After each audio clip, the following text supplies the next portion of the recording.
नमस्कार विद्यार्थी मित्रांनो, आज आपण एका अत्यंत महत्त्वाच्या विषयावर चर्चा करणार आहोत किंवा मी बोलणार आहे. आपण ऐकून त्याचा आनंद घेणार आहात. कारण मित्रांनो, आज कोजागिरी पौर्णिमा आहे. आपल्या भारतीय संस्कृतीत प्रत्येक पौर्णिमेला वेगळे विशेष महत्त्व आहे. हे तुम्हाला सांगण्याची आवश्यकता नाही, परंतु जिज्ञासा असते. आपल्या हातात मोबाईल आहे, आपल्याकडे वेगवेगळ्या माध्यमातून माहिती मिळू शकते. तरी आज आपण कोजागिरीच्या निमित्तानं जे काही अभ्यासणार आहोत तो एक महत्त्वाचा भाग आहे. कारण या पौर्णिमेच्या अनुषंगाने म्हणजे कोजागिरी पौर्णिमा ही अत्यंत महत्त्वाची आहे. आणि याच पौर्णिमेच्या दृष्टीने आपण पौर्णिमा म्हणजे काय, ती कशी होती, तिचे महत्त्व काय हे समजून घेऊया. चंद्राच्या शास्त्रीय स्थितीपासून ते आपल्या जीवनात व संस्कृतीत असलेल्या स्थानापर्यंत पौर्णिमा आपल्याला निसर्गाचा सुंदर संदेश देते. चला आज आपण या चांदण्याच्या प्रकाशात त्या संदेशाला जाणून घेण्याचा प्रयत्न करूया.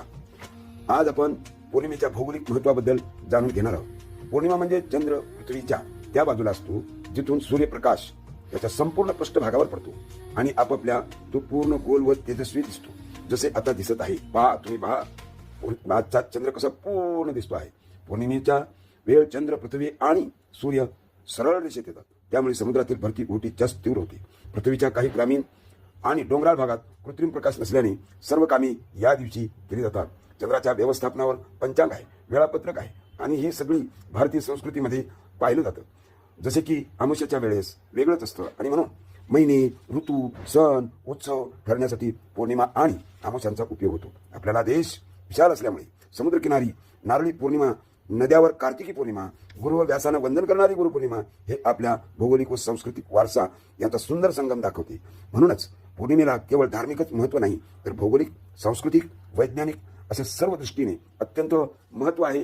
आणि या महत्त्वाच्या बाबतीतच मी आपणास या बाबतीत या कोजागिरी पौर्णिमेच्या निमित्तानं आपल्याला ज्ञानप्राप्ती व्हावी, आपल्याला वेगळं विश्व आपल्या जीवनामध्ये निर्माण होण्याची प्रेरणा मिळावी म्हणून हा व्हिडिओ या ठिकाणी पाठवित आहे. कृपया हा व्हिडिओ ऐकत असताना आपण चंद्राकडे पहा आणि चला, वेळ ज्यावेळेस होईल त्यावेळेस आपण सगळेजण दूध हा चंद्राच्या प्रकाशात ठेवतो आणि चंद्राला त्या दुधामध्ये पाहतो आणि मग दूध प्राशन करतो. याही बाबतीमध्ये खूप मोठे विज्ञान आहे. परंतु हे सगळं करत असताना तुम्हाला हे भान राहू द्या की निसर्गातील प्रत्येक घटक हा आपल्याशी अत्यंत महत्त्वाचा आहे. निसर्ग बॅलन्स ठेवतो म्हणूनच हे सगळं चालू आहे. एक क्षणवरी सेकंदातला 10वा हिस्साही चंद्र थांबला किंवा सूर्य थांबला किंवा पृथ्वी थांबली तर किती विश्वामध्ये प्रलय होईल. ह्या दृष्टीनं निसर्गाचेच म्हणजे ब्रह्मांड नायकानं, ईश्वरानं जी काही निर्मिती केली आहे त्या निर्मितीला आपण या ठिकाणी वंदन करून अज्ञात शक्तीचं ज्ञान होण्यासाठी आपण अभ्यासाला लागूया.